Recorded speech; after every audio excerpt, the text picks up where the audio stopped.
A'udzubillahi minasyaitonirrajim. Bismillahirrahmanirrahim.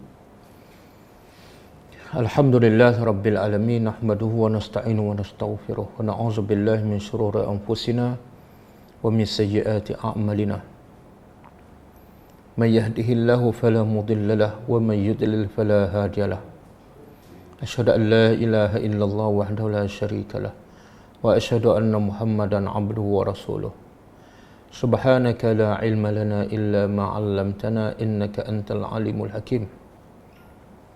Allahumma 'allimna ma yanfa'una wanfa'na bima 'allamtana wa zidna ilma.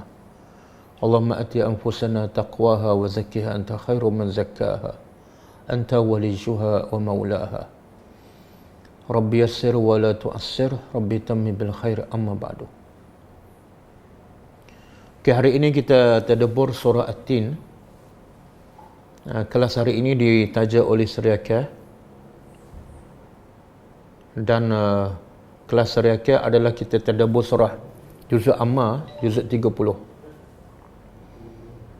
Jadi kalau surah yang lepas surah Al-Alaq, hari ini kita sambung surah At-Tin. Surah At-Tin adalah surah Makkiyah. Surah Makkiyah. Dan ayatnya ada 8.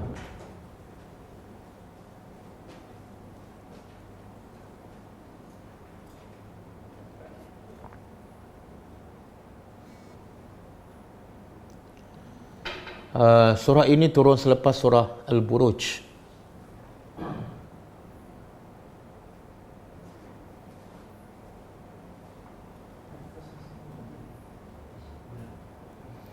Surah ini dinamakan surah At-Tin, diambil daripada perkataan At-Tin, iaitu perkataan pertama dalam surah At-Tin.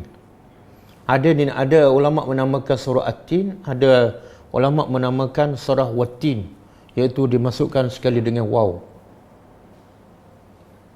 Tin adalah sejenis buahan yang mungkin ada di tanah Arab sahaja, ataupun yang paling banyaknya di tanah Arab. Tin adalah sebuah jenis buahan. Sebab itulah apa saja ayat Al-Quran ataupun perkataan yang turun kepada orang Arab ialah perkataan yang mereka fahami. Sama ada nama benda ke, nama tumbuhan ke, nama haiwan ke, semua tu adalah dalam lingkungan yang mereka tahu, yang mereka pernah dengar, yang mereka pernah melihat. Supaya apa? Supaya tujuan Al-Quran diturunkan untuk mereka fahami dan amalkan. Jadi syarat untuk faham, untuk amalkan, mestilah bahasa Al-Quran turun dengan bahasa yang difahami dan diketahui oleh orang Arab. Maka Allah bersumpah dalam surah ini dengan sejenis tumbuhan ataupun sejenis buahan. Buah tin, buah tin ni semua orang tak tahu. Yang paling banyak buah tin ialah di Syam ataupun di Palestin. Yang kedua, buah zaitun. Buah zaitun. Buah zaitun juga terkenal di negara Arab, khususnya di Syam dan di Mesir.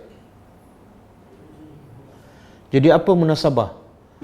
Apa munasabah Allah bersumpah dengan dua jenis tumbuhan ataupun dua jenis buahan ini?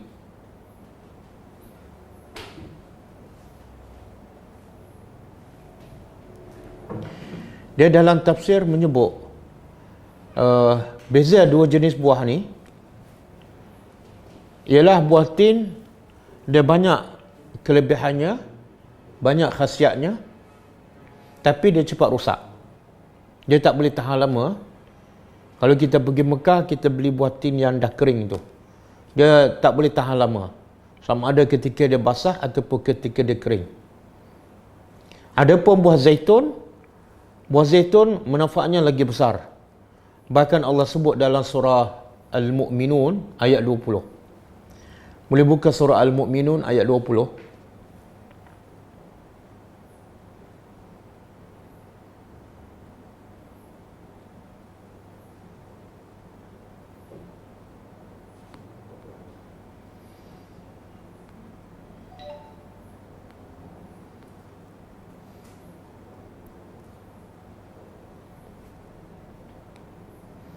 A'udzubillahi minasyaitonirrajim.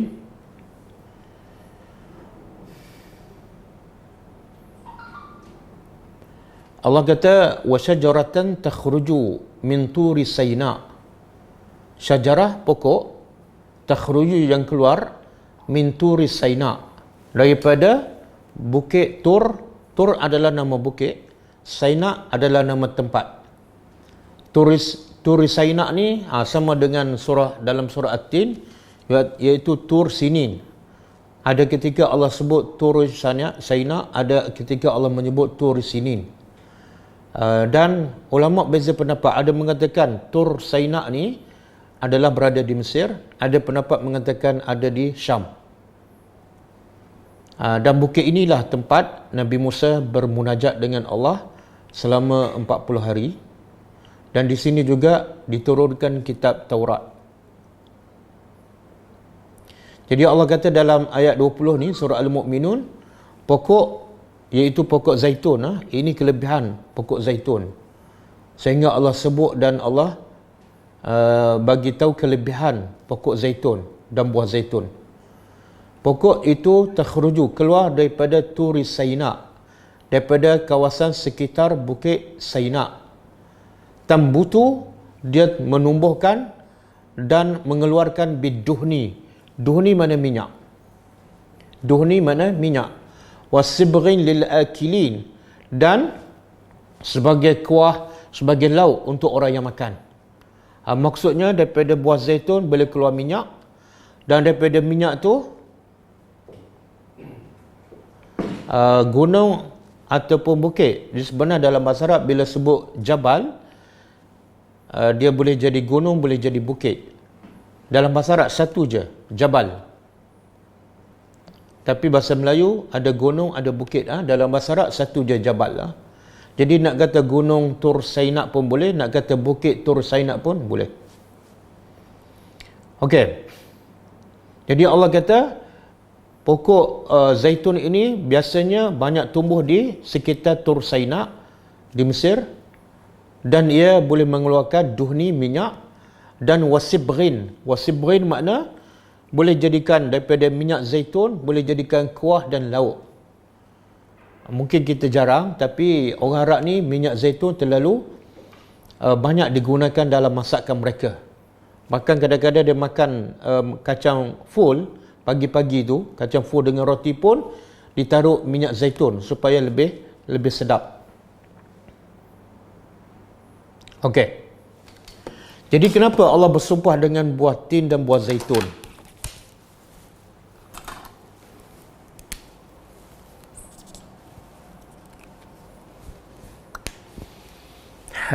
Dalam tafsir Allah mengatakan, ulama tafsir mengatakan buah tin dia sedap, banyak kebaikan, tapi cepat rusak. Buah zaitun banyak kebaikan, banyak khasiatnya, tapi tahan lama. Jadi kata ahli tafsir, Allah nak bagi tahu fitrah manusia. Sebab dalam surah ni Allah nak ceritakan tentang asal usul kejadian manusia dan fitrah manusia yang sebenarnya suci bersih. Sebagaimana Allah sebut, Nabi sebut dalam satu hadis, kullu mauludin yuladu alal fitrah. Setiap anak dilahirkan dalam keadaan suci bersih. Dan fitrah yang suci ini dia mungkin dia kekal sampai bila-bila suci bersih, dan mungkin dia akan rusak. Tapi yang berlakunya fitrah manusia ni masa kecil okey, tapi bila dah mula membesar dia mula rusak. Bagaimana Nabi bagi amaran, fa abawahu yuhawidanahu, maka mak bapaknya lah yang akan merosakkan akidah anaknya yang asalnya suci bersih, menjadikannya Yahudi ataupun Majusi ataupun Nasrani. Jadi fitrah manusia ni bila tak dijaga, bila tak dipupuk, dididik dengan Al-Quran dan Sunnah, dia cepat rusak seperti buah tin. Asalnya bagus, banyak kebaikan, tapi bila tak dijaga, dia akan rusak macam buah tin. Sebaliknya, fitrah manusia yang lahir asalnya bersih, kalau dijaga, dididik dengan cara yang betul, dengan Al-Quran dan Sunnah, dia fitrah dia akan kekal sampai bila-bila, seumpama dia adalah buah zaitun. Itu pandangan ahli tafsir.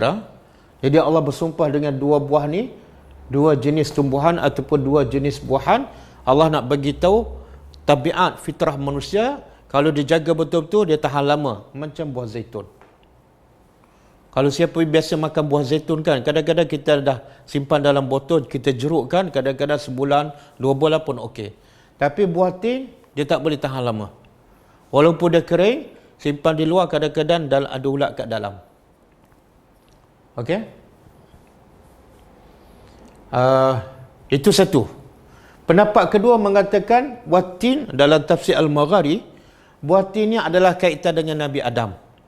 Sebab Nabi Adam bila dia melanggar perintah Allah, dia makan buah yang dilarang oleh Allah, maka auratnya tertanggal, terbuka. Pakaiannya tertanggal, maka apa yang diambil oleh Adam dan Hawa, dia ambil daun. Daun apa? Daun daripada pokok tin. Ini pendapat tapi tidak ada dalil. Manakala zaitun pula kaitan dengan Nabi Nuh AS.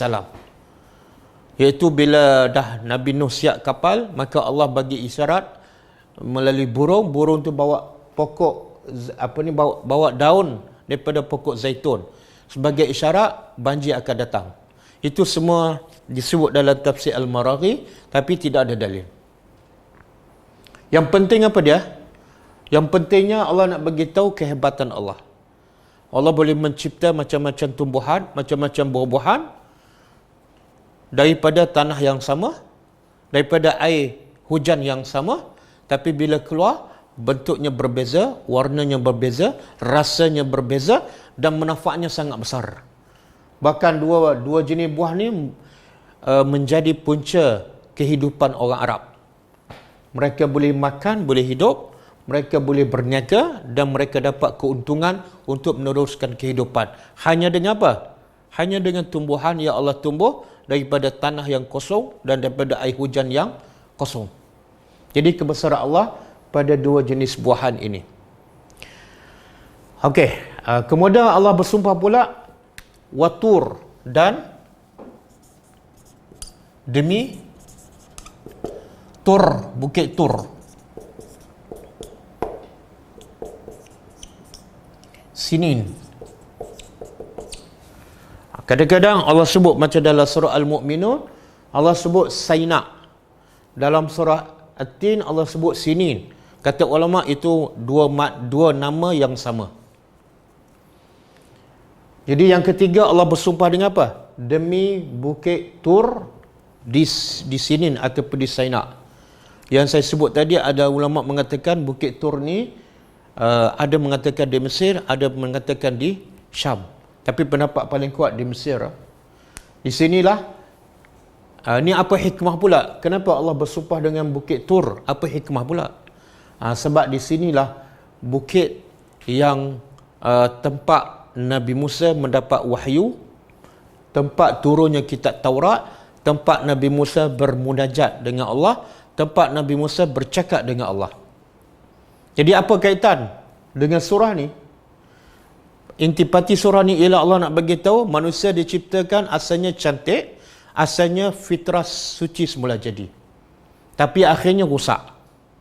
Jadi kata ulama, begitu juga Tur Sinin, tempat tu asalnya cantik. Tempat Nabi Musa bermunajat, tempat Nabi Musa bercakap dengan Allah, tempat Nabi Musa menerima wahyu, menerima Taurat. Tapi akhirnya tempat tu rusak. Begitulah fitrah manusia, bila tak selalu dipupuk dengan wahyu Allah, dengan Al-Quran, maka dia akan rusak walaupun asalnya cantik. Dan juga Allah nak beritahu kemuliaan tempat ni. Kemuliaan tempat ni sebab apa? Tur Sinin asalnya bukit biasa je, macam bukit lain je. Tapi akhirnya Allah sebut dan Allah bersumpah dalam Al-Quran. Apa sebab? Sebab tempat tu menjadi mulia kerana tempat tu ada Nabi. Jadi mana-mana tempat yang wahyu turun, mana-mana tempat yang ada Nabi di situ, tempat itu akan menjadi mulia. Okey. Yang keempat. Jadi Allah bersumpah dengan dua buahan. Satu, tin. Yang kedua, zaitun. Yang ketiga, Allah bersumpah dengan tempat. iaitu tempat pertama Bukit Tur di Saina. Yang kedua, tempat yang kedua ialah wahazal baladil amin, dan ini dan balad,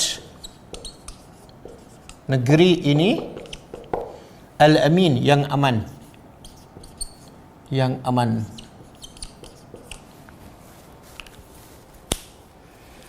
Ini ulama sepakat, negeri yang aman ialah Mekah.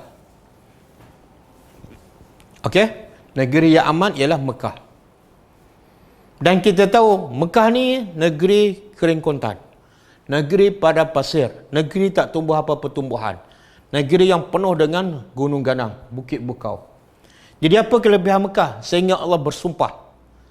Allah tak akan bersumpah kecuali benda tu besar, benda tu penting. Jadi apa kelebihan Mekah? Sebab di situ munculnya, lahirnya seorang Nabi yang paling hebat, seorang Nabi Khatimu An-Nabiyyin, Nabi yang akhir zaman, penutup kepada para Nabi. Dan di situ juga turunnya wahyu, mukjizat Allah yang terbesar, yang kekal sampai bila-bila. Jadi Mekah ni walaupun asalnya tidak ada nilai, hanya padang pasir, hanya kering kontang, tidak ada tumbuhan, tidak ada apa-apa pun, tapi akhirnya Mekah menjadi ahabbul baqa' ilallah, tempat yang paling Allah cinta, dan juga tempat yang paling Nabi cinta.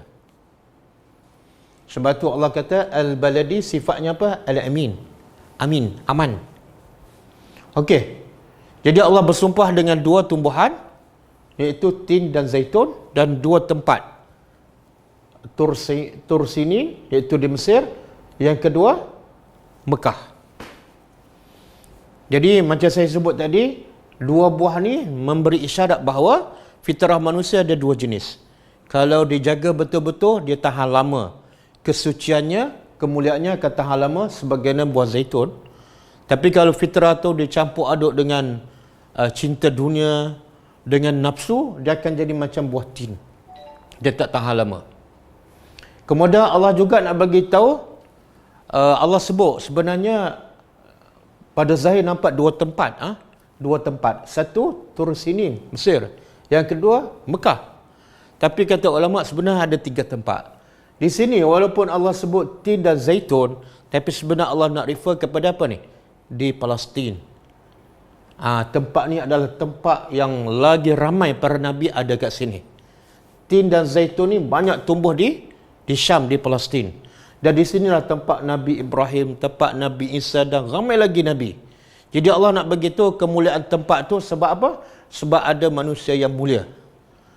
Sebab ada manusia yang hebat. Okey.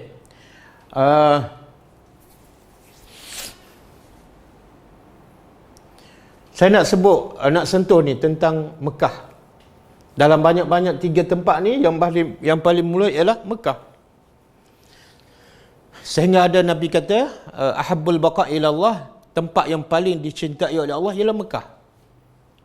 Dan Allah pula sifat dia adalah negeri yang amin, aman, selamat. Jadi apa yang pengajaran kita boleh ambil? Mekah, tanah kering kontang, padang pasir, gunung ganang, sungai pun tak ada, tumbuh-tumbuhan pun tak ada, air terjun pun tak ada. Jadi apa kelebihan Mekah? Sehingga Allah sifatkan dia adalah negeri al-amin, yang aman. Apa pengajaran kita boleh ambil?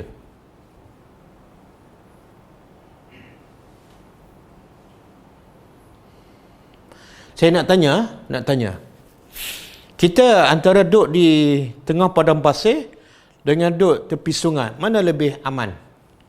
Mana lebih tenang? Sungai kan? Duduk tepi Tasik Biru dengan tepi longkang, mana lebih tenang? Tepi Tasik Biru. Jadi apa yang menjadikan Mekah ni kering kontang, tak ada tumbuhan, tak ada sungai, tak ada air terjun, pada pasir je? Apa yang menjadikan dia negeri itu aman? Kenapa Allah tak pilih tempat lahirnya Nabi adalah macam di New Zealand ke, macam Jepun ke, penuh dengan bunga-bunga yang cantik, Tasik Biru, sungai? Kenapa Allah tak pilih Nabi tempat macam tu? Kenapa pilih tempat kering kontang? cuaca pula panas. Tapi Allah kata aman. Ada nak jawab ke? Ini tasik biru bukan dekat Kuang ni. Ini kat New Zealand. Siapa nak jawab? Ini tadabbur. Bila kita baca wahazal baladil amin, kita huraikan. Kenapa Mekah kering kontang, padang pasir, hanya ada gunung, sungai tak ada. Tiba-tiba Allah sifatkan dia negeri yang aman. Negeri yang selamat. Bahkan Allah pilih tempat turunnya kitab yang paling mulia, iaitu Al-Quran.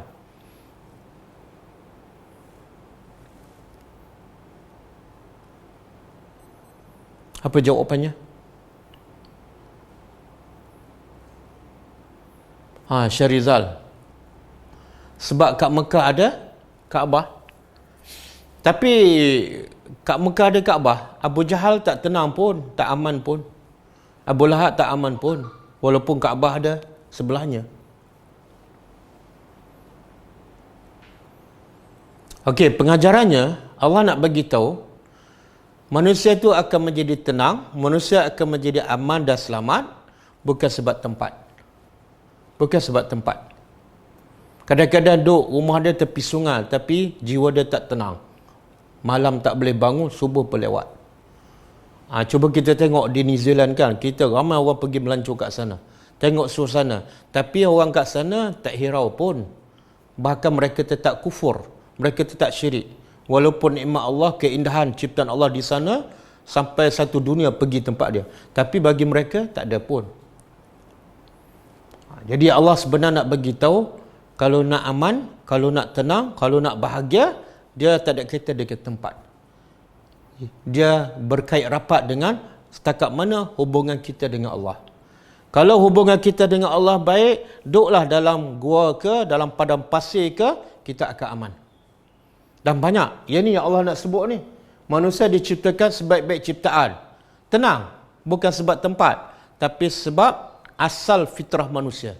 Tapi akhirnya manusia dikembali kepada tempat yang paling hina. Sebab apa? Sebab duduk tempat orang miskin. Duduk di padang pasir. Bukan. Sebab manusia jauh daripada Al-Quran. Manusia jauh daripada wahyu. Maka celakalah hidup manusia walaupun berada dalam istana, walaupun berada di tepi sungai, walaupun berada di tempat yang semua ada kemudahan, line pun clear, tapi jiwa manusia tidak tenteram sebab hubungannya dengan Allah ada masalah. Jadi Allah nak bagi tahu, sengaja Allah pilih tempat padang pasir, kering kontang, tak ada sungai, tak ada tumbuhan, tapi manusia boleh jadi aman. Sebab Allah nak bagi tahu, manusia aman bukan sebab tempat. Sebab itulah Nabi boleh berdakwah 13 tahun di Mekah, walaupun tak ada kemudahan, walaupun dimaki, dicaci, sebab jiwa Nabi tenang. Nabi boleh berjalan ke Taif, walaupun 100 km jauh, panas, berjalan kaki. Kenapa? Tak ada kemudahan. Kereta pun tak ada, apa pun tak ada, berjalan kaki. Sampai sana dalam panas, kena baling batu. Tapi jiwa Nabi tenang, sebab hubungan Nabi dengan Al-Quran. Begitu juga Hajar, duduk di Mekah.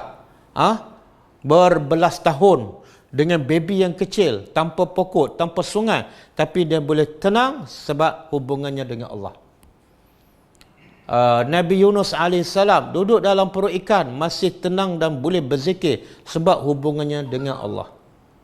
Dan saya pernah sebut bagaimana Nabi Yusuf AS, bagaimana Nabi Yusuf mengatakan, Rabbi as-sijnu ahabba ilayya mimma yad'unani. Wahai Tuhan, penjara yang sempit tu, yang sekangkang kera tu, lebih aku cinta daripada duduk di luar dalam keadaan derhaka dan buat maksiat kepada engkau. Tengok. Jadi orang yang beriman, dia bukan pilih tempat, tapi dia pilih tempat mana yang jauh daripada dosa. Itu yang akan memberi keamanan kepadanya. Sebab itu Nabi kita SAW duduk dalam rumah yang kecil, rumah yang angkat tangan dah rapat ke bumbung, pelepah bumbungnya pelepah tamar, tapi Nabi boleh solat malam, berdiri sampai bengkak kaki. Sebab apa? Jiwa Nabi tenang. Jadi tenang bukan bergantung pada tempat, rumah ataupun apa kemudahan. Ketenangan bergantung setakat mana hubungan kita dengan Allah. Ashabul Kahfi boleh tidur nyenyak 309 tahun. Sebab apa? Hubungannya dengan Allah. Walaupun duduk dalam gua yang tidak ada kipas, tidak ada aircon dan tidak ada tilam. Tidak ada apa-apa kemudahan. Tandas pun tak ada, peti ais pun tak ada. Jadi Allah nak beritahu Mekah ni menjadi aman sebab apa? Sebab tempat ni turun wahyu dan siapa saja yang ikut wahyu maka dia akan amanlah. Walaupun orang tu tak pernah pergi ke Mekah. Berapa ramai yang pergi Mekah sampai Mekah tak aman, bergaduh je. Dengan cuaca panas, dengan makan lambat, dengan masjid ramai orang, jiwa dia tak tenang. Dan berapa ramai yang tak pernah pergi ke Mekah tapi jiwa dia tenang. Jiwa dia tenang sebab dia beriman kepada Allah. Okey? Dan saya nak sebut satu soalan. Kalau Mekah tempat yang paling Allah cinta, tempat yang paling Nabi suka, tapi kenapa akhirnya Nabi keluar? Dan bila Nabi patah balik ke Mekah, Nabi buka kota Mekah pada tahun 8 Hijrah, kenapa Nabi tak buat keputusan pindah balik ke Mekah? Sebab Mekah negeri yang paling Nabi cinta. Kenapa Nabi tak pindah duduk di Mekah kembali?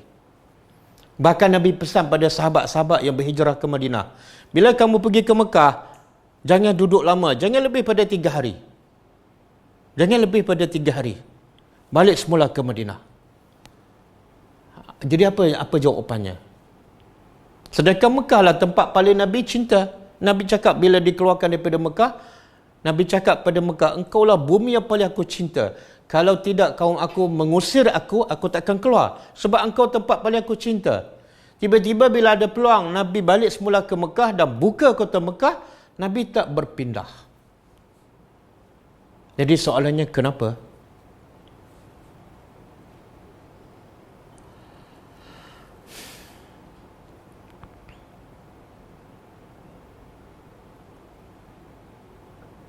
Sebab di Madinah Nabi rasa lebih aman. Okey, jawapan dia sebab di Madinah Nabi rasa lebih aman. Jawapan tak salah tapi tak betul.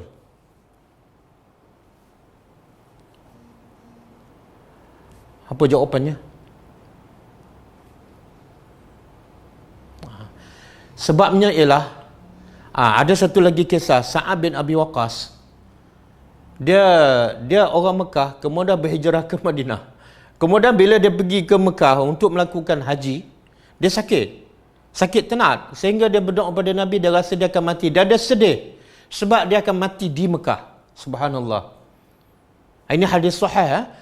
Sa'ad bin Abi Waqqas sedih bila dia sakit di Mekah. Kenapa? Dia takut dia mati di Mekah. Subhanallah, dia tak nak mati di Mekah. Jadi apa rahsianya?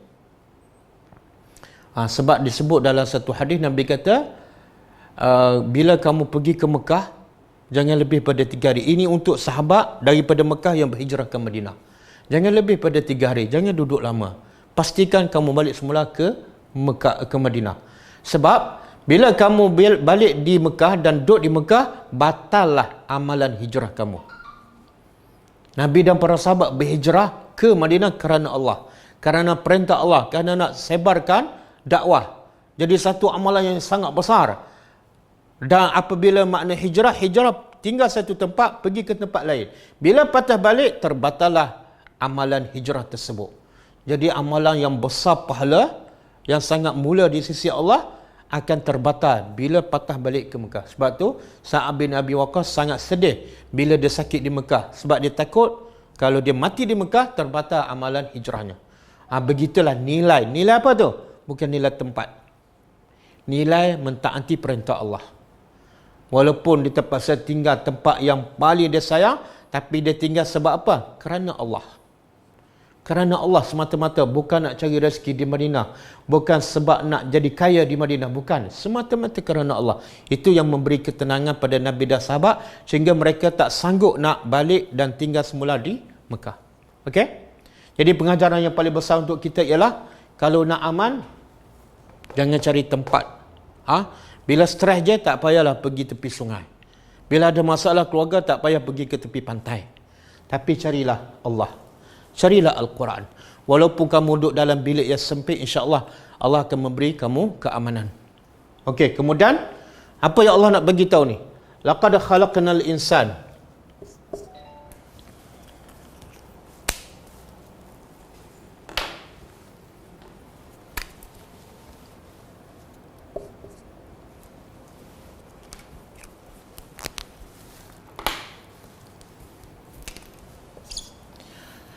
Lam ni pasti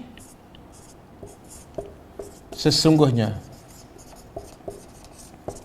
Khalaqna, kami telah cipta insan, manusia, fi ahsani taqwim, dalam ahsan, sebaik-baik, takwim, kejadian. Okey. Jadi macam biasa, bila Allah bersumpah ada message Allah nak bagi tahu. Ada message bila Allah bersumpah dalam mana-mana ayat, mana-mana surah, ada sesuatu yang besar Allah nak sampaikan. Macam Allah bersumpah dengan masa, wal asri. Message-nya bukan nak bagi tahu demi masa, bukan nak bagi tahu masa tu hebat, tak. Message-nya ialah semua manusia rugi kecuali yang beriman. Dalam ayat ni Allah bersumpah dengan 4 benda: tin, zaitun, tur sinin, kemudian Mekah. Apa message-nya? Iaitu Allah beritahu sesungguhnya dengan huruf taukid 2, lam dengan qad. Makna benda ni yang besar, Allah nak sampai tu sangat besar. Sebab tu Allah bersumpah, kemudian guna pula huruf, 2 huruf penegasan. Pasti sesungguhnya kami telah cipta manusia fi ahsani taqwim, dalam sebaik-baik kejadian. Okey, apa yang Allah nak bagi tahu ni? Kita kena lengkapkan ayat. Summa, kemudian radadnahu, kami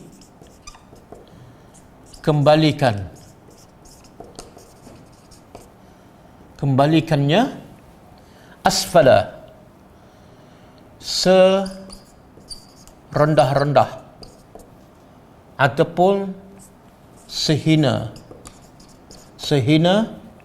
safilin, orang-orang yang hina. Jadi apa mesejnya? Mesejnya ialah Allah sebenarnya bukan nak bagi tahu. Allah bukan nak bagi tahu Allah cipta manusia. Sebab apa? Kalau Allah nak bagi tahu Allah cipta manusia, orang musyrikin memang dah percaya dah. Sebab tu Allah rakam dalam Al-Quran, banyak dalam ayat Allah kata kepada Nabi, wala in sa'altahum man khalaqas samawati wal ard. Pasti sesungguhnya sekiranya engkau bertanya mereka siapa yang mencipta langit dan bumi, pasti orang musyrikin akan jawab Allah. Jadi kalau Allah, langit dan bumi pun mereka percaya, mereka akui Allah pencipta, maka manusia lagi orang musyrikin percaya yang menciptanya adalah Allah. Jadi sebenarnya apa yang Allah nak bagi tahu? Kalau setakat nak bagi tahu Allah cipta manusia, orang musyrikin dah percaya. Apa yang Allah nak bagi itu sebenarnya?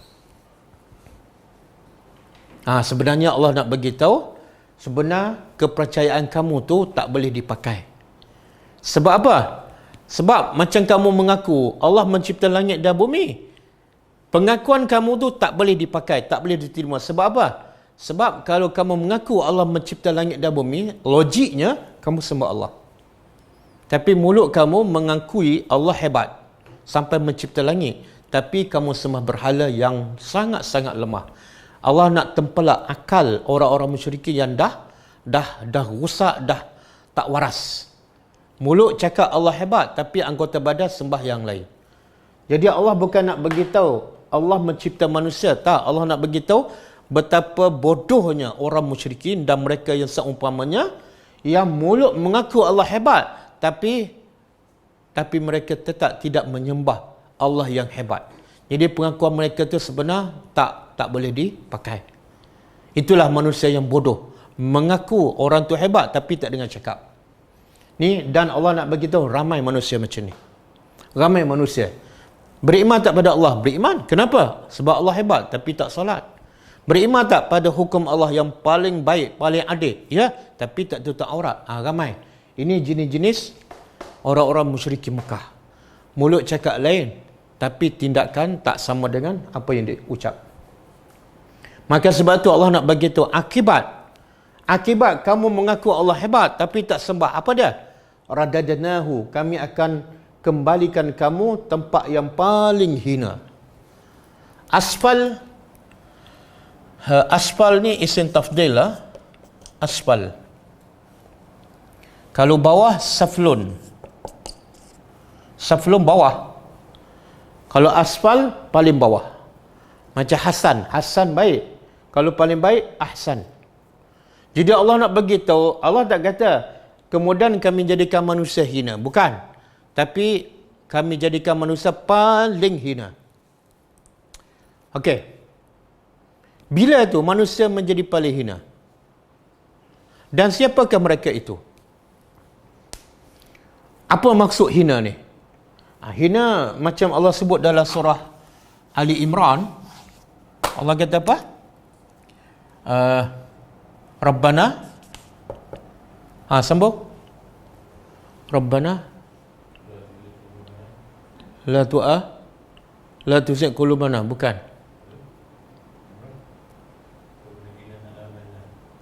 Apa dia? Bukan. Teka-teka lagi. Banyak Rabbana ni. Bukan. Ada student online nak jawab. Rabbana apa? Ayat yang menceritakan manusia akan menjadi hina. Bila manusia akan jadi hina?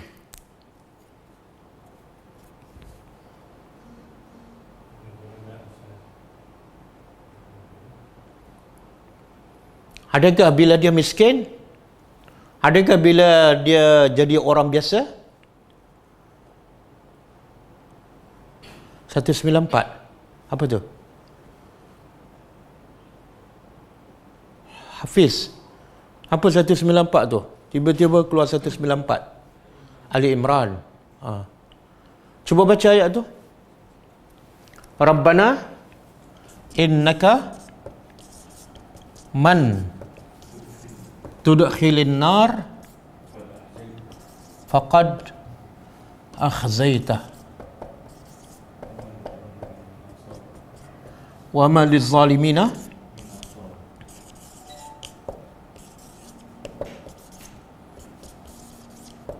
Ini bukan 194 kan?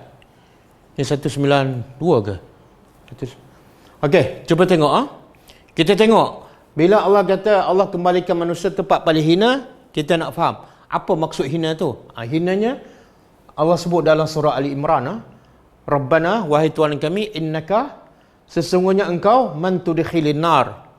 Siapa yang engkau masukkannya ke dalam api neraka. Faqad akhzaitah. Maka sesungguhnya engkau telah menghinanya. Akhzaitah mana engkau telah menghinanya. Jadi maksud Allah menghina ataupun manusia menjadi hina bila tu? Bila dia miskin? Bukan. Bila dia tak ada duit? Bukan. Bila tak ada kerja? Bukan. Dia akan menjadi hina di akhirat besok, iaitu bila dicampak dalam neraka. Kadang-kadang yang dicampak, bukan kadang-kadang, kebanyakan yang dicampak dalam neraka yang berduit. Dan kebanyakan orang miskin yang tak berduit menjadi manusia mulia di akhirat besok. Jadi Allah kata, siapa yang engkau masukkan orang tu ke dalam neraka, itulah penghinaan. Lagi hina apa dah? Wa ma lizzalimina min ansar. Tidak ada bagi orang yang zalim daripada apa-apa yang boleh menolongnya. Orang ke, benda ke, lagi hina. Dalam masuk neraka, kemudian tidak ada apa ataupun sesiapa yang boleh menolongnya. Okey, dan sebab tu kita baca doa kan. Kita baca doa dalam surah Ali Imran, akhir surah Ali Imran ni. Apa dah? Rabbana wa atina ma wa'atana ala rusulika wala doa kita wala tukhzina. Wala tukhzina. Wala tukhzina yaumal qiyamah. Wahai Tuhan, janganlah engkau hina kami bila hari akhirat. Jadi hina kat dunia tak ada masalah, belum tentu hina di akhirat. Tapi hina yang paling hina, yang betul-betul hina ialah bila di akhirat besok, iaitu bila dimasuk ke dalam neraka. Okey? Okey, soalan yang kedua. Allah kata manusia asalnya fitrah suci bersih. Makna fitrah manusia ni memang nak pada kebaikan, memang nak sembah Tuhan yang hebat, itu fitrah semula jadi. Tapi akhirnya fitrah tu dirosakkan oleh nafsu, dirosakkan oleh syaitan, dirosakkan oleh cinta dunia, maka akhirnya dia sembah siapa? Yang paling lemah, berhala, nafsu, yang paling jahat, nafsu ammarah. maka dia telah meletakkan dirinya yang paling hina. Okey, jadi soalan seterusnya, siapa ni yang Allah kembalikannya tempat paling hina? Setelah dia mulia, Allah letak tempat paling hina. Siapa?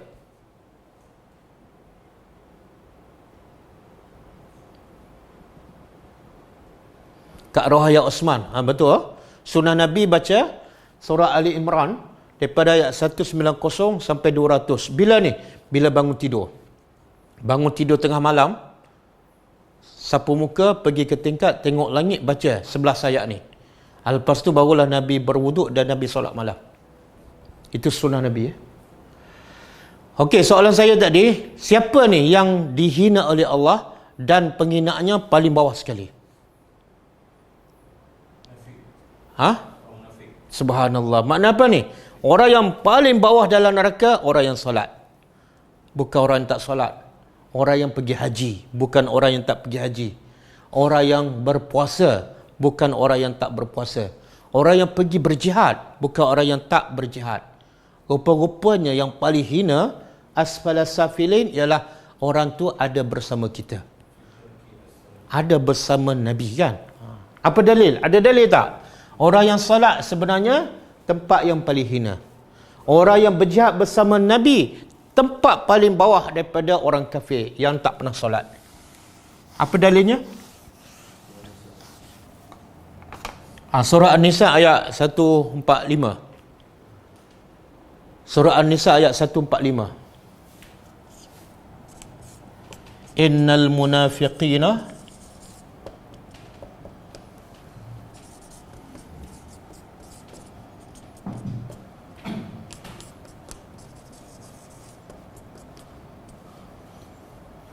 Innal munafiqina fi darkil asfali minan nar. An-Nisa 145. Tengok. Allah kata apa? Innal munafiqina. Sesungguhnya orang-orang munafik. Siapa munafik? Yang rupa dia macam orang Islam lah. Solat, puasa, bahkan dia berjihad lagi bersama Nabi. Tapi bila di akhirat, fi darkil asfal. Sama? Asfal. Mereka ini fidarki di tangga, darki ini tangga ataupun tahap, asfal paling bawah, minan nar, dalam neraka. Ini pengajaran untuk kita. Jangan kita rasa kita dah solat, kita puasa, pergi haji berkali-kali, umrah pun selalu, sedekah pun selalu, kita rasa kita selamat. Jangan. Sebab itulah kita dah baca surah Al-Munafikun. Orang beriman yang paling takut dengan sifat munafik ialah orang beriman. Yang paling takut kepada sifat munafik, ahli syurga. Sebagaimana sahabat Nabi Umar ibn Khattab. Sahabat-sahabat Nabi paling takut ialah sifat munafik. Sebab apa? Sebab dia ada di kalangan orang yang beriman. Okey? Okey, saya nak sentuh juga di sini Allah mencipta manusia sebaik-baik kejadian. Apa maksud sebaik-baik kejadian? Kata ulama, pertama dari segi fizikalnya. Dari segi fizikal, manusia lah makhluk yang terbaik ciptaannya. Contohnya, manusia kepala, tempat yang mulia ni ke atas. Muka pun ke atas. Dan tempat yang tak baik apa dia? Tempat buang najis. Allah jadikan di bawah. Makna fizikal bentuk manusia adalah bentuk yang terbaik. Berbeza dengan binatang. Binatang kalau lembu ke, kerbau ke, kepala dengan punggung tempat keluar najis sama. Itu makna bukan ahsani taqwim. Dan Allah jadikan manusia pula berkehendak, boleh mendengar, boleh melihat, berilmu, boleh berfikir. Itu juga termasuk ahsani taqwim. Ahsani taqwim. Tapi ahsani taqwim yang paling besar, yang paling penting bukan fizikalnya. Ahsani taqwim yang paling penting, yang paling besar ialah qalbun salim. Jadi Allah kata Allah cipta manusia ni fitrahnya, qalbunya adalah yang paling sempurna. Sebab itulah orang macam Nabi Yunus, walaupun duduk dalam perut ikan, dia masih menjadi ahsani taqwim. Walaupun dalam 3 kegelapan. Kegelapan ikan dalam perut ikan, kegelapan laut dan kegelapan malam. Tapi dia tetap ahsani taqwim. Nabi Ibrahim dicampak dalam api, tapi dia tetap ahsani taqwim. Sebab apa? Sebab dia yakin dan berserah 100% kepada Allah. Dan banyak lagi kisah kan. Ada saya dengar ceramah daripada Syekh Arab. Dia kata ada seorang lelaki masuk di hospital di Riyadh. Kemudian dia tengok ada seorang ni badan dia lumpuh, 2 kaki 2 tangan tak boleh bergerak, mata tak berapa nampak, tak boleh bergerak, pakai pampers, bertahun sakit, tapi mulut dia sentiasa menyebut Alhamdulillah, Alhamdulillah. Jadi lelaki yang datang ziarah ni nak test dia, apa yang kamu puji Allah, apa yang kamu ada, apa yang nikmat Allah bagi pada kamu? 2 kaki 2 tangan tak boleh bergerak, terbaring atas katil, mata tak berapa nampak, telinga tak berapa dengar, tapi apa yang mulut kamu kenapa masih memuji Allah? Apa nikmat Allah yang diberi pada kamu? Dengan jawapan, ini termasuk ahsani taqwim. Dia kata, nikmat yang paling besar yang Allah bagi pada aku bukan fizikalnya, tapi hati aku dan lidah aku masih boleh bersyukur kepada Allah. Jadi nikmat paling besar bukan fizikal. Berapa ramai kaki sihat, tangan sihat, mata terang, telinga pun jelas, tapi tak keluar subhanallah, tak keluar alhamdulillah. Bahkan apatah lagi kalau dapat nikmat, susah nak keluar alhamdulillah, susah nak keluar subhanallah. Bila mudah nak keluar? Bila dia sakit, astagfirullah, mudah nak keluar. Bila ditimpa musibah. Tapi lagi Allah bagi nikmat, lagi susah nak keluar. Itu makna radadnahu asfala safilin. Jadi ingatlah, kemuliaan manusia bukan bentuk pada fizikal. Sebab tu dalam satu hadis Nabi kata, innallaha la yanzuru ila suwarikum wala ila ajsadikum walakin yanzuru ila qulubikum wa a'malikum. Allah tak pandang langsung pada fizikal kamu, pada bentuk luaran kamu, tapi Allah pandang pada hati dan amalan kamu. Ya Allah, banyaknya masa kita terbuang untuk apa? Untuk jaga fizikal yang Allah tak pandang. Dan kita tak ada masa ataupun masa kita sikit je untuk jaga hati yang Allah sentiasa melihat. Allah kata apa? Yauma tublas sarair. Yauma tubla as-sarair. Surah apa ni? Surah At-Tariq kan? Allah kata apa? Yauma, pada hari itu, di akhirat besok, tubla, dibongkarkan. Dibongkarkan apa? As-sarair, segala rahsia dalam hati. Ramai yang pergi masjid tapi bukan kerana Allah, sebab jumpa kawan, sebab nak menunjuk dengan keretanya, dengan pakaian telekonnya, maka hari itu Allah akan bongkarkan. Ramai yang pergi Mekah, pergi haji umrah, bukan sebab kerana Allah, tapi sebab duit banyak. Jadi semua Allah akan bongkarkan. Ramai yang pergi kelas agama, pergi kelas tadabbur, tapi tak berubah. Masa itu Allah akan bongkarkan di akhirat besok. Sebab apa kamu tak berubah? Sebab niat kamu bukan kerana Allah. Jadi ahsani taqwim yang paling penting apa dia? Bukan fizikal kita, ialah qalbun salim. Allah kata apa? Yauma la yanfa'u malun wala banun illa man atallaha biqalbin salim. Okey, kemudian adakah semua ni yang asalnya ahsani taqwim, cantik ciptaannya, fizikalnya, fitrahnya, kemudian Allah kata dikembali menjadi manusia paling hina, bahkan lebih hina daripada binatang. Binatang tak dicampak dalam neraka, binatang tak menjadi bahan bakar, tapi manusia dicampak dalam neraka dan jadi bahan bakar neraka, sama taraf dengan batu. Jadi soalannya, adakah semua? Bukan. Illa, kecuali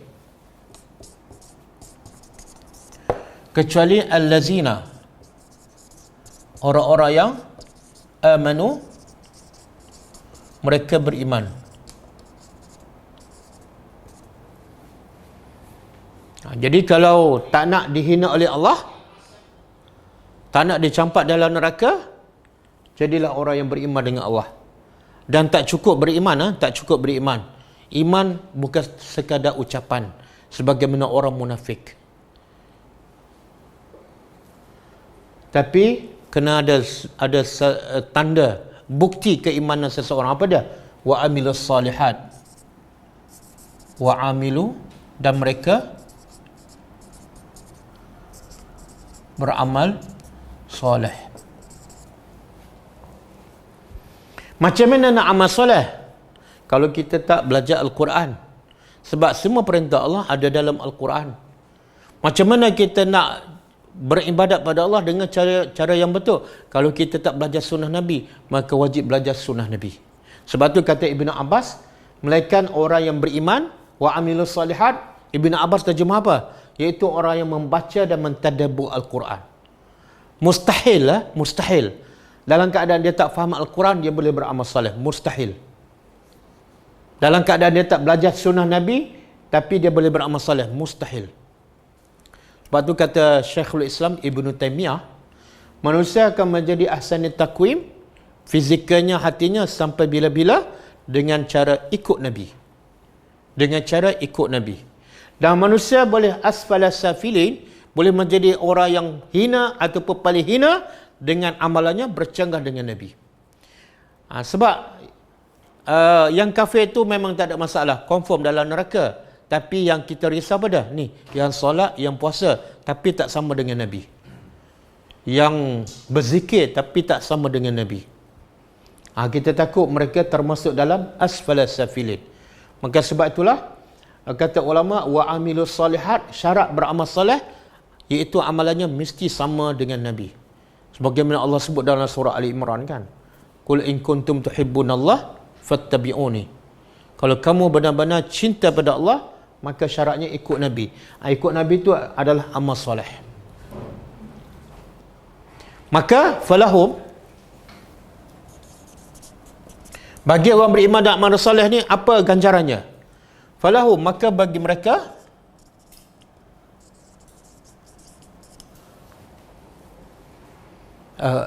jam tu betul kan? Bagi mereka apa dia? Ya Allah, tengok, Allah ni sayang pada kita. Dahlah Allah cipta kita tanpa kita minta. Kemudian Allah nak bagi pula syurga, Allah suruh kita beramal. Dan bila Allah suruh beramal, Allah bagi cara dia, ikut Nabi. Kemudian Allah dorong pula kita supaya rajin beramal dengan apa? Allah sebut upah. Kamu beramal ni supaya kamu rajin, aku nak bagi upah. Jadi ajrun dalam bahasa Arab mana upah. Kenapa Allah sebut upah? Sebab manusia suka upah. Manusia suka upah. Manusia suka upah. Siapa yang tak suka upah? Dia ada masalah. Dia tak waras. Kerja dapat gaji dengan kerja percuma, pasti dia akan pilih yang dapat gaji. Kerja gaji sikit dengan gaji banyak, dia pilih, kalau dia waras lah, dia pilih gaji yang banyak. Kerja gaji yang sementara dengan gaji sepanjang hayat, pasti dia akan pilih yang sepanjang hayat. Okey. Dan manusia bila nak bekerja, dia tengok apa? Dia tengok, yang pertama dia tengok apa? Syarikat. Syarikat tu kaya, syarikat tu hebat, berapa gajinya, itu dia akan terima. Jadi kalau untuk dapat kerja kat dunia, manusia waras berfikir, iaitu cari yang gaji berterusan, cari yang gaji besar, cari daripada syarikat yang besar yang boleh bagi gaji besar. Masa tu waras. Tapi manusia ramai tak waras bila bekerja dengan Allah. Bila bekerja dengan Allah, manusia tak waras. Apa maksud tak waras? Dia kerja, dia tak kisah dapat gaji ke tak dapat, dapat pahala ke tak dapat, tak kisah. Yang penting dia buat. Ini tak waras. Sedangkan yang nak bagi gaji ni siapa? Bukan bos dia dalam syarikat tu. Bukan Perdana Menteri, tapi pencipta langit dan bumi. Bila pencipta langit dan bumi nak bagi gaji, dia tak kisah pula. Sikit pun tak apa. Ini manusia tak waras. Jadi, kalau nak bekerja, tengok siapa nak bagi gaji. Syarikat apa ni? Yang nak bagi gaji bila kita solat, bila kita beriman, ialah Allah. Sebab tu Allah kata apa? Gaji ataupun upah yang Allah nak bagi apa dah? Ghairu mamnun. Ghairu, tidak. Mamnun apa dia? Apa makna mamnun? Surah ni Mungkin orang kita selalu baca kot sebab tak panjang kan. Tapi kalau baca tak faham, tidak ada makna. Tidak ada makna. Mamnu makna dia tidak terputus.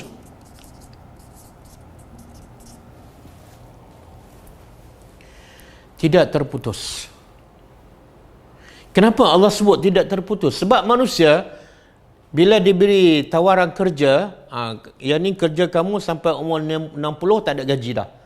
Pencen pun tak ada. Dia tak pilih. Yang ni kerja, gajinya walaupun dah pencen tapi gaji terus sampai kamu mati. Pasti dia akan pilih sampai mati. Itu manusia yang cerdik, yang waras. Jadi Allah nak bagi apa ni? Gaji yang sampai bila ni?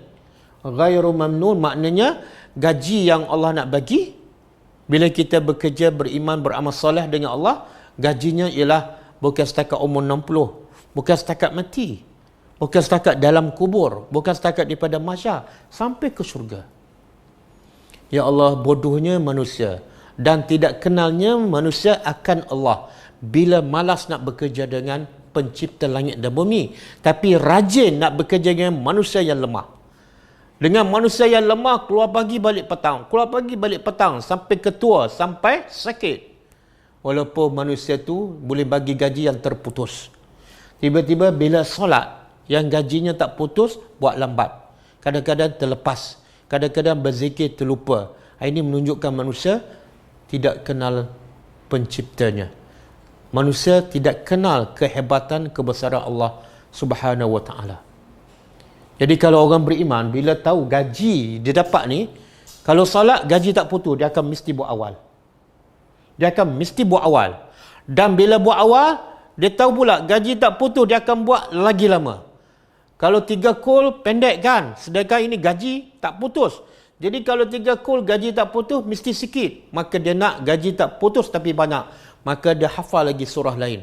Supaya solatnya jadi lama. Supaya sedekahnya jadi banyak, supaya zikirnya lagi lama. Kenapa? Sebab lagi lama beribadat kepada Allah, gajinya lagi besar. Ini orang yang kenal Allah, ini orang yang beriman kepada janji Allah Subhanahu wa ta'ala.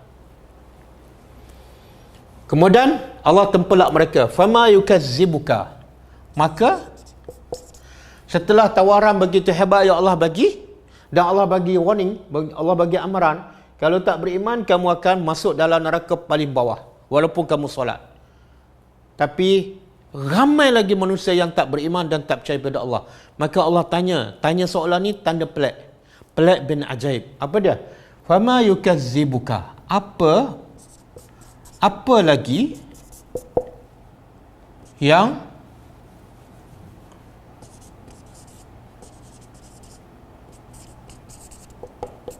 menjadikan engkau yukazzibuka berdusta bidin dengan agama selepas ini.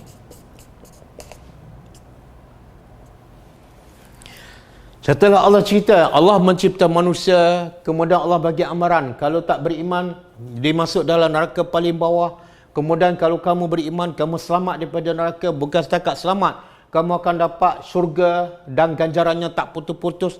Tiba-tiba masih tak beriman. Maka Allah tanya, peliknya manusia, apa asas untuk kamu mendustakan semua janji Allah ni? Setelah aku terangkan semua ni, ba'du ni, setelah aku terangkan semua, dan setelah kamu sendiri pun mengakui Allah tu hebat, tiba-tiba kamu masih malas nak solat. Masih solat lambat. Masih buka aurat, masih bercakap bohong, masih tak nak berzikir. Apa sebab ni? Soalan, apa sebab? Ini sama dengan surah ni. Boleh buka surah ni, Al-Insyiqaq. Kalau kita tanya soalan, kenapa manusia tak nak beriman lagi kepada Allah yang maha hebat, yang Allah janjikan syurga? Kenapa masih tak nak solat? Kenapa masih bercakap bohong? Kenapa masih engkar perintah Allah? Apa jawapan dia?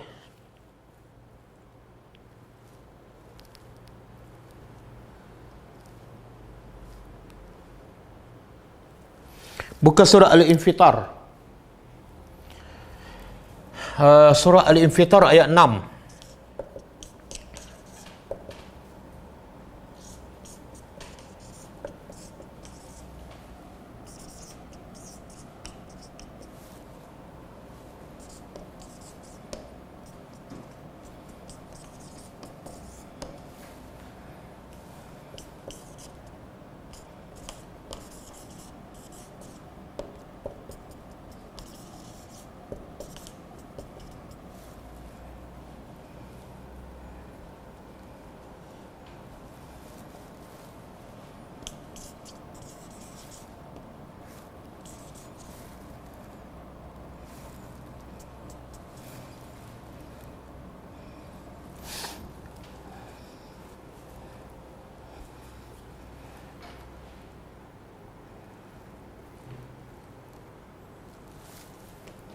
Okey.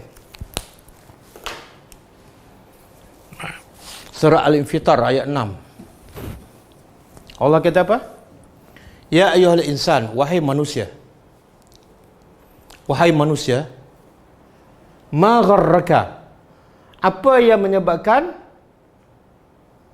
engkau tertipu? Tertipu dengan apa? Tertipu dengan dunia sehingga birabbikal karim, sehingga kamu tidak taat kepada Rabbika, Tuhan engkau Al-Karim, yang mulia.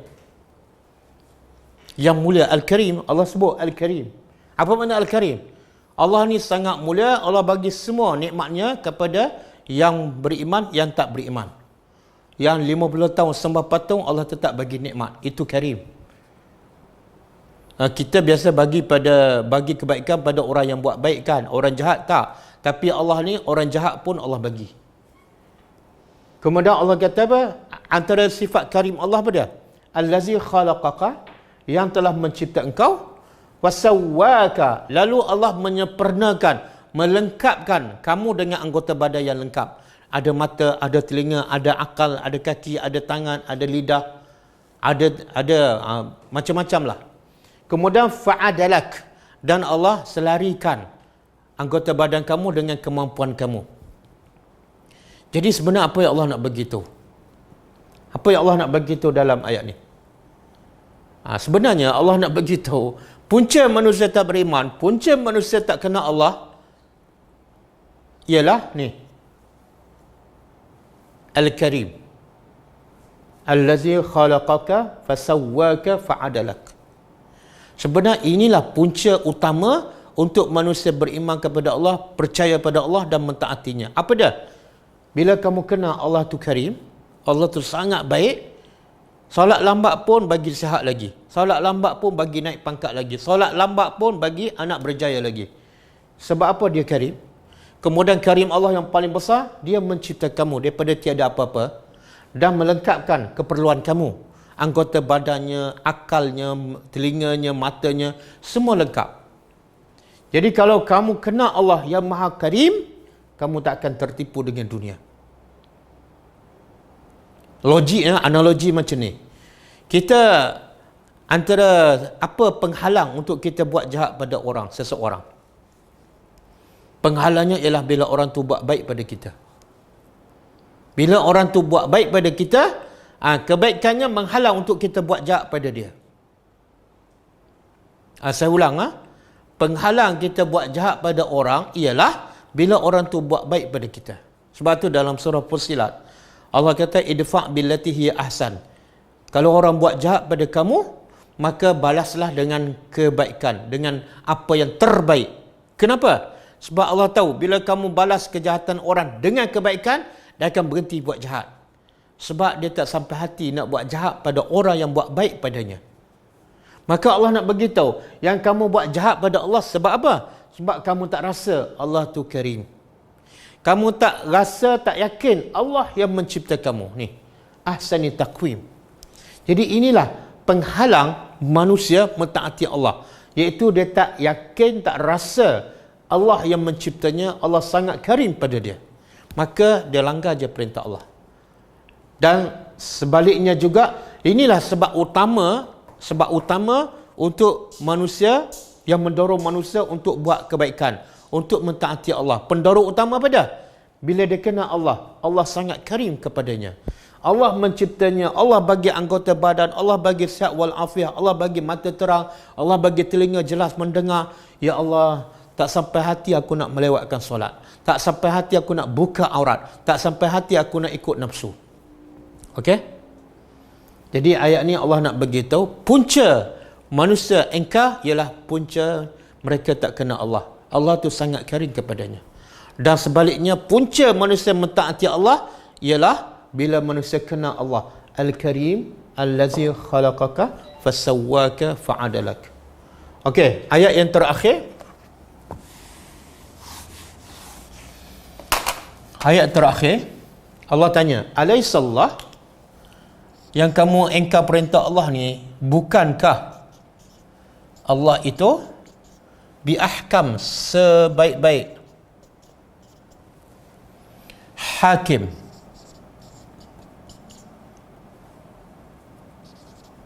Ataupun pemutus.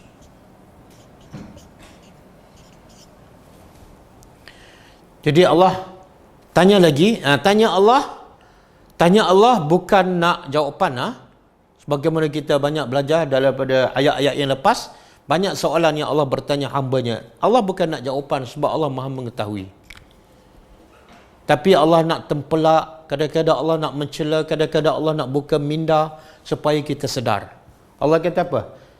Kalau Allah tanya, kalau saya tanya semualah, hukum siapa yang paling baik dan paling adil? Hukum manusia ataupun hukum Allah? Semua akan jawab hukum Allah. Tapi akhirnya dia ikut perintah siapa? Dia ikut hukum manusia.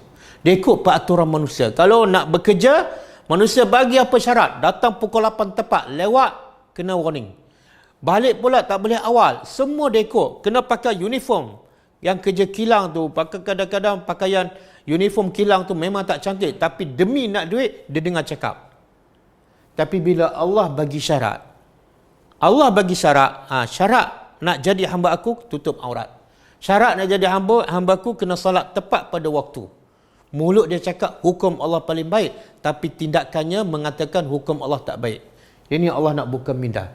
Kalau kamu cakap Allah ahkamul hakimin, kenapa masih ikut peraturan manusia dibanding dengan peraturan Allah Subhanahu Wa Taala?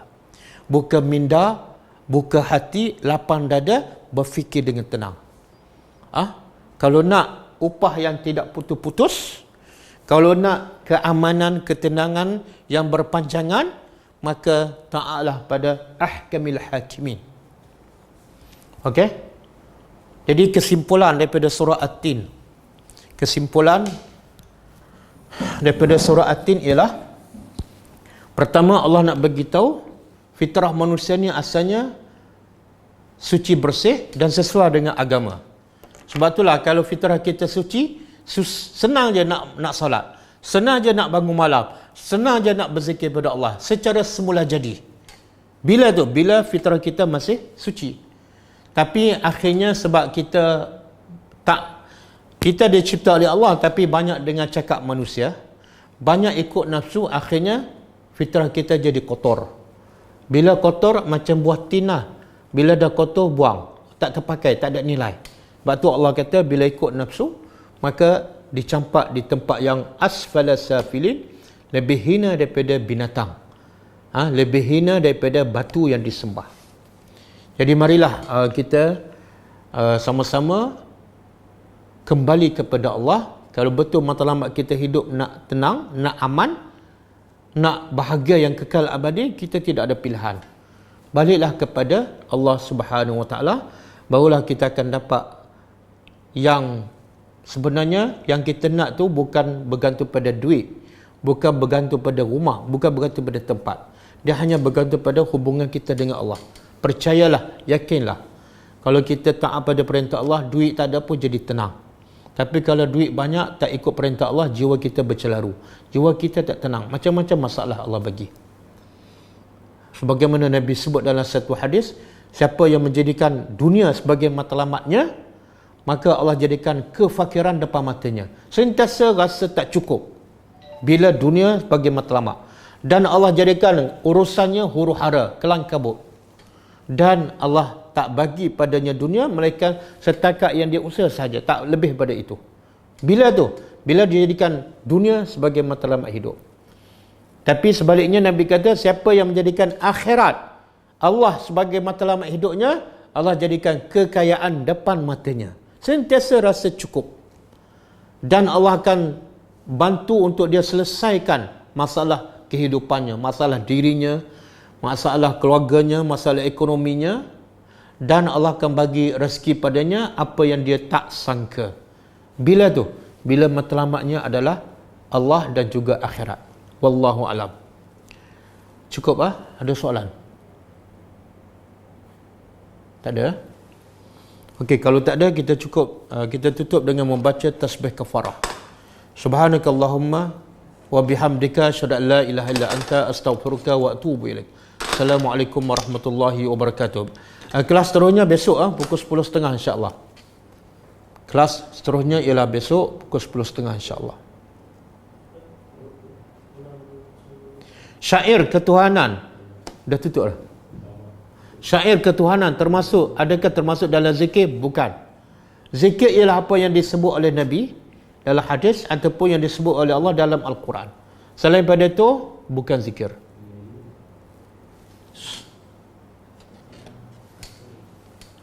Adakah dalil bahawa buah tin dan minyak zaitun penawar kepada penyakit fizikal?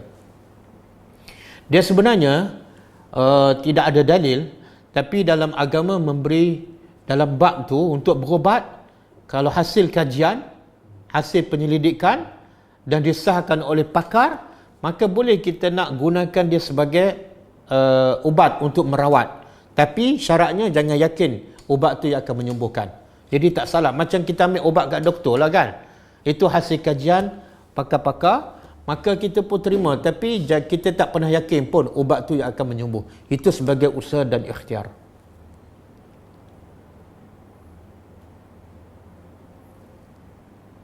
Okey, cukup lah. Apa hukum mendengar muzik? Apa hukum mendengar muzik? Sebenarnya, kalau kita dah baca Quran, dah tadabbur, seronok dengan Quran, automatik kita tak suka dengan muzik.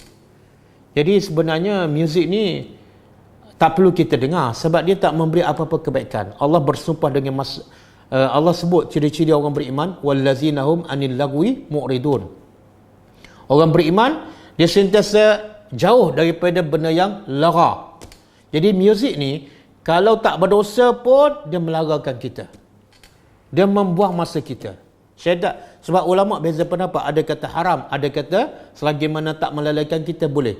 Tapi kalau tanya saya, kalau kita dah ada Quran, kalamullah, kata-kata Allah, kenapa nak cari lagi muzik yang direka oleh manusia? Mana kita ada something wrong. Wallahu alam.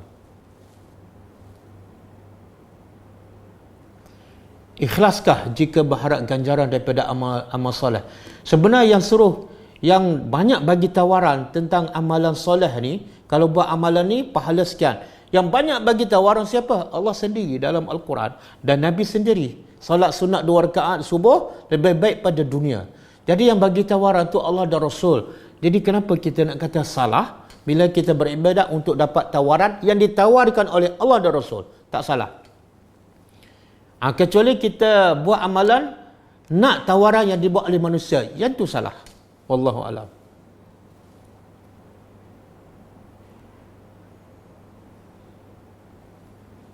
Okey, cukup lah.